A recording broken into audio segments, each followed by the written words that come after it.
History often resembles a mirror whose glass has been bent by the shadows of empires. For centuries, a powerful idea has moved across Eastern Europe dressed in the language of blood, brotherhood, and shared destiny. It is the belief in a single, natural Slavic world, ancient in origin and destined to speak with one political voice.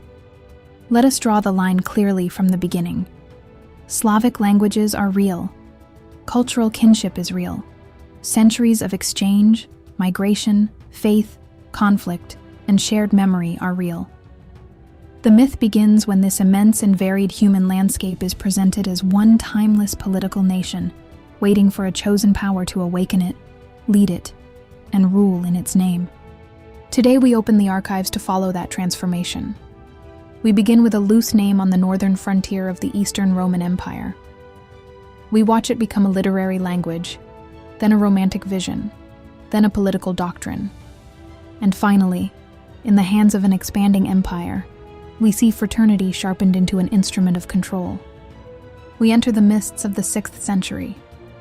Beyond the Danube, writers such as Procopius of Caesarea and Jordanes describe peoples whom they call the Sclaveni and the Antes. They do not encounter a united Slavic nation. They see scattered communities, shifting alliances, raiders, settlers, mercenaries, and enemies moving through a violent frontier world.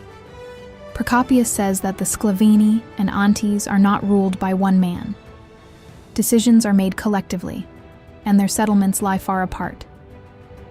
He also describes men of unusual height and strength, neither very fair nor very dark, hardened by an austere life. Whatever else these communities share, they possess no common crown, capital, army, or political program. Were these names merely labels invented in Constantinople? The answer is more complicated than a clean slogan. Roman authors certainly classified unfamiliar groups through imperial eyes, and their words helped shape the categories preserved by history. Yet the people behind those names were not imaginary. Labels could be imposed from outside, adopted from within, or transformed through contact and conflict. Even the origin of the word Slav remains disputed. The most familiar explanation connects it with Slovo, meaning word or speech. The people who understand one another, unlike foreigners whose language sounds mute. Another tradition links the name to a place or river. What serious scholarship does not support is the patriotic fairy tale that it simply means the glorious ones. One conclusion, however, is difficult to escape. In the early Middle Ages, there is no political entity called Slavdom. There are related languages and communities, but no single Slavic state, and no shared geopolitical mission. Language can create recognition.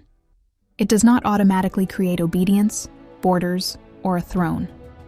The same distinction matters in the 9th century. Constantine, Cyril, and Methodius create a written language for a Christian mission among the Slavs of Great Moravia. Their work opens an extraordinary civilizational road. Scripture, liturgy, law, and literature can now travel through a language understood by new audiences. Their purpose is evangelization and worship, not the foundation of a Pan-Slavic empire. Across the medieval centuries, Slavic-speaking kingdoms and principalities build separate political worlds. Bulgaria, Serbia, Croatia, Bohemia, Poland, and the Russ's lands follow different dynasties, churches, enemies, and ambitions. Their rulers sometimes cooperate, sometimes intermarry, and often fight. The battlefield repeatedly proves what Romantic mythology later tries to hide. Linguistic kinship never cancels political interest. Religion does not produce unity either. Some Slavic-speaking peoples enter the Latin Christian world, others the Orthodox one, and still others live for centuries along their shifting border. Different alphabets, legal traditions, saints, and political memories take root.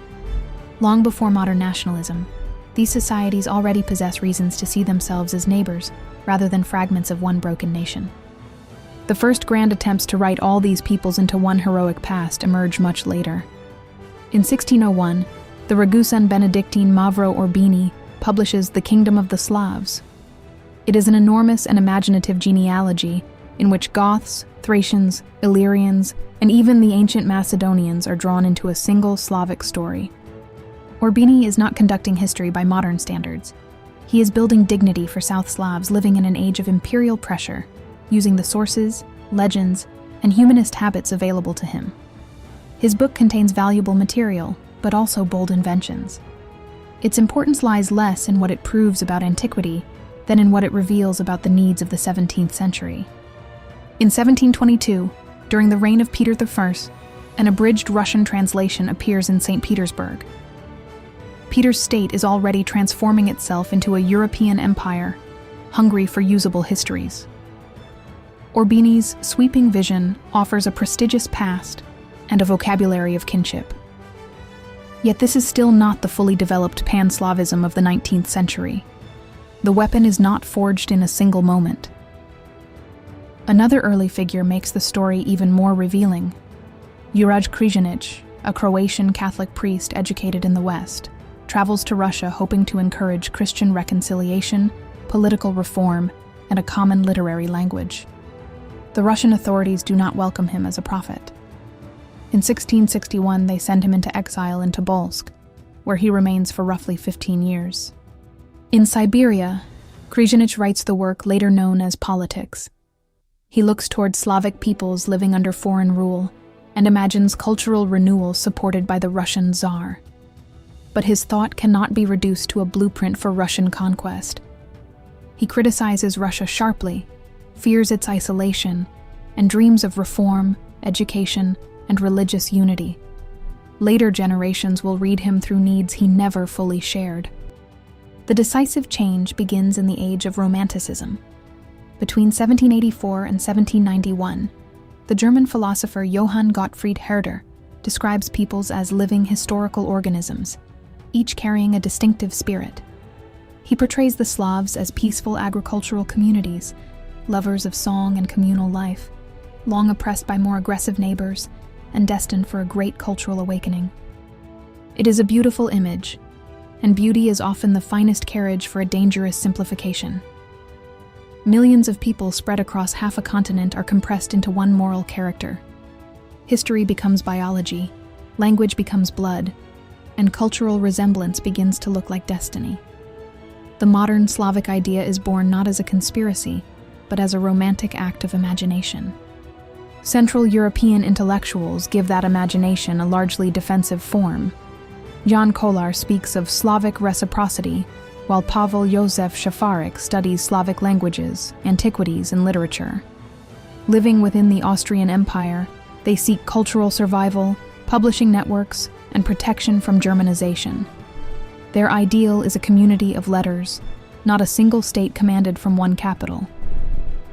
In June 1848, these tensions step onto a public stage at the Prague Slavic Congress. Delegates arrive from different parts of the Habsburg world, speaking for Czechs, Slovaks, Poles, Ruthenians, and South Slavs. They invoke equality among nations, yet they disagree over almost everything else. Revolution, loyalty to Austria, federation, independence, and the proper relationship with Russia. The Congress is less a birth certificate for unity than a demonstration of its limits. František Palacký hopes to rebuild the Habsburg monarchy as a federation able to protect its peoples from both German and Russian power. Other delegates demand more radical change. Their arguments reveal the central problem. The Slavs can gather in one hall, but they do not enter it with one history or one desired future. This distinction is crucial. The early movement contains several competing futures. Some imagine equality among related peoples. Some seek autonomy inside existing empires. Some dream of federal arrangements. Others care mainly about language and education. There is no automatic road from a shared grammar to Russian rule. That road must be built, defended, and sold. In the Russian Empire, Slavophile and Pan-Slav thinkers gradually recast cultural affinity as geopolitical hierarchy. Mikhail Pogodin, Ivan Aksakov, and later Nikolai Danilevsky do not all think alike, but a powerful pattern emerges. Russia is presented not as one Slavic country among many, but as the natural center, protector, and historical leader of the entire Slavic world. Even this claim is selective. The Poles, divided by the neighboring empires and subjected to Russian rule in the east, present an obvious contradiction. Their language makes them Slavic, but their political tradition gives them every reason to fear St. Petersburg. When brotherhood requires acceptance of Russian supremacy, refusal can be dismissed as betrayal instead of recognized as an independent national choice. Equality now begins to evaporate. The imagined family receives an elder brother, and the elder brother claims the right to decide where the family should live, whom it should fear, and what future it should accept. The language of liberation remains. Beneath it grows a strategic vision: Russian influence in the Balkans, access to the Straits, and Constantinople at the center of a new order. The transformation does not begin only in books. It also advances through treaties, embassies, and carefully stretched words. On 24 July 1774, the Treaty of Küçük Kaynarca ends a devastating Russo-Ottoman War. The Ottoman Empire suffers a major defeat, while Russia gains territory, commercial privileges, diplomatic leverage, and a stronger position on the Black Sea. 2 articles later become especially important. Article 7 requires the Ottoman government to protect the Christian religion and its churches. Article 13 permits the construction of a church associated with the Russian mission in Constantinople and allows the Russian minister to make representations concerning it. The language is real, but its exact political reach is disputed. Over the following decades, Russian diplomacy expands that ambiguity into a far broader claim: the right to act as protector of Orthodox Christians throughout the Ottoman Empire. It is too crude to call this a single forged sentence. The process is more sophisticated. A narrow and contested privilege is repeated, enlarged, and presented as an established principle until diplomacy begins to treat assertion as precedent. That claim reaches a destructive climax before the Crimean War. A dispute involving the Christian holy places in Palestine becomes part of a much larger confrontation. Tsar Nicholas I demands guarantees that would give Russia immense influence over the Sultan's Orthodox subjects. When the Ottoman government refuses, Russian forces occupy the Danubian principalities. Faith has become strategy, and protection has approached protectorate. The war ends in Russian defeat in 1856, and the Treaty of Paris temporarily restricts Russian power in the Black Sea. Yet defeat does not bury the imperial mission. It changes its costume. Official diplomacy becomes more cautious, while journalists, scholars, committees, and public campaigns carry the cause forward. The state can retreat from a slogan without abandoning the opportunities hidden inside it. Inside Russia, another ideological structure is taking shape. In 1833, Education Minister Sergei Uvarov gives Nicholas III's state its famous formula: orthodoxy, autocracy, and nationality. Its first purpose is domestic. It defends the dynasty, disciplines education, and walls the empire off from the revolutionary ideas spreading through Europe. But ideas built as walls can be turned into bridges for expansion. Later writers widen Russian nationality into a civilizational mission. Pogodin calculates the demographic weight of Slavic populations living inside the Austrian and Ottoman empires. In his arithmetic, cultural relatives become strategic reserves, and human beings become columns in the balance sheet of power. By the 1860s, the language is harder. Ivan Aksakov and other activists demand direct support for Slavic and Orthodox causes in the Balkans. In 1869, Nikolai Danilevsky publishes Russia and Europe, one of the defining texts of Russian Pan-Slavism. He rejects the idea of a universal European civilization and imagines history as a struggle among distinct cultural historical types. Danilevsky's political horizon is vast: the collapse of Ottoman power in Europe, the liberation or reorganization of Slavic peoples, and a federation whose symbolic center would be Constantinople. It is called a union, yet its architecture has a clear center of gravity. Russia possesses the territory, army, dynasty, and prestige. The supposed family may have many voices, but one member holds the keys. Ideas then descend from libraries into institutions. In 1858, the Slavic Benevolent Committee is founded in Moscow, followed by organizations in St. Petersburg, Kiev, and Odessa. They raise donations, support Orthodox schools, fund students from the Balkans, publish newspapers, and organize public campaigns. Charity, education, religion, and politics flow through the same channels.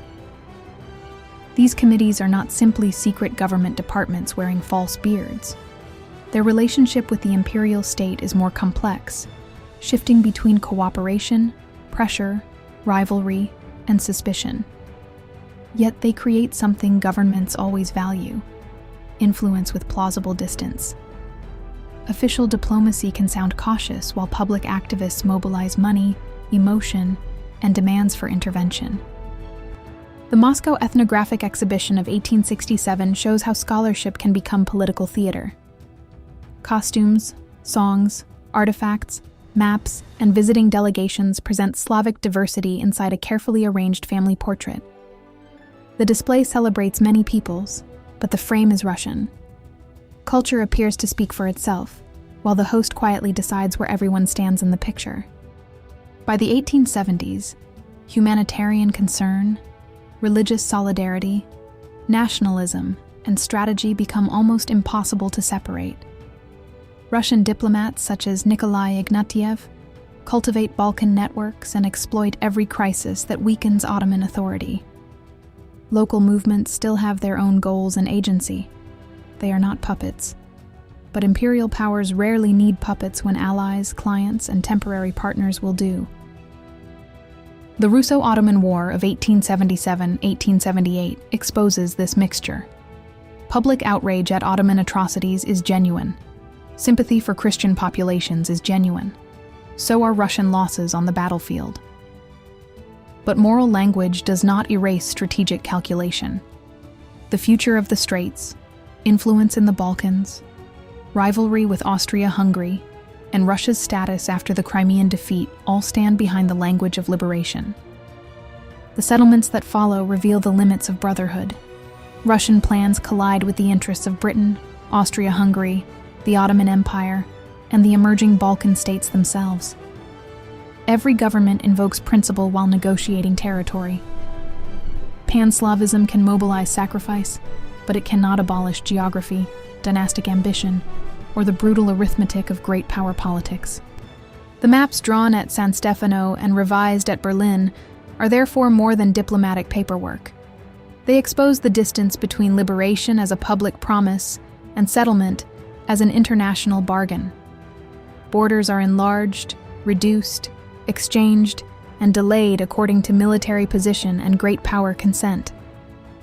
The people invoked in speeches discover that gratitude is expected, while sovereignty remains negotiable.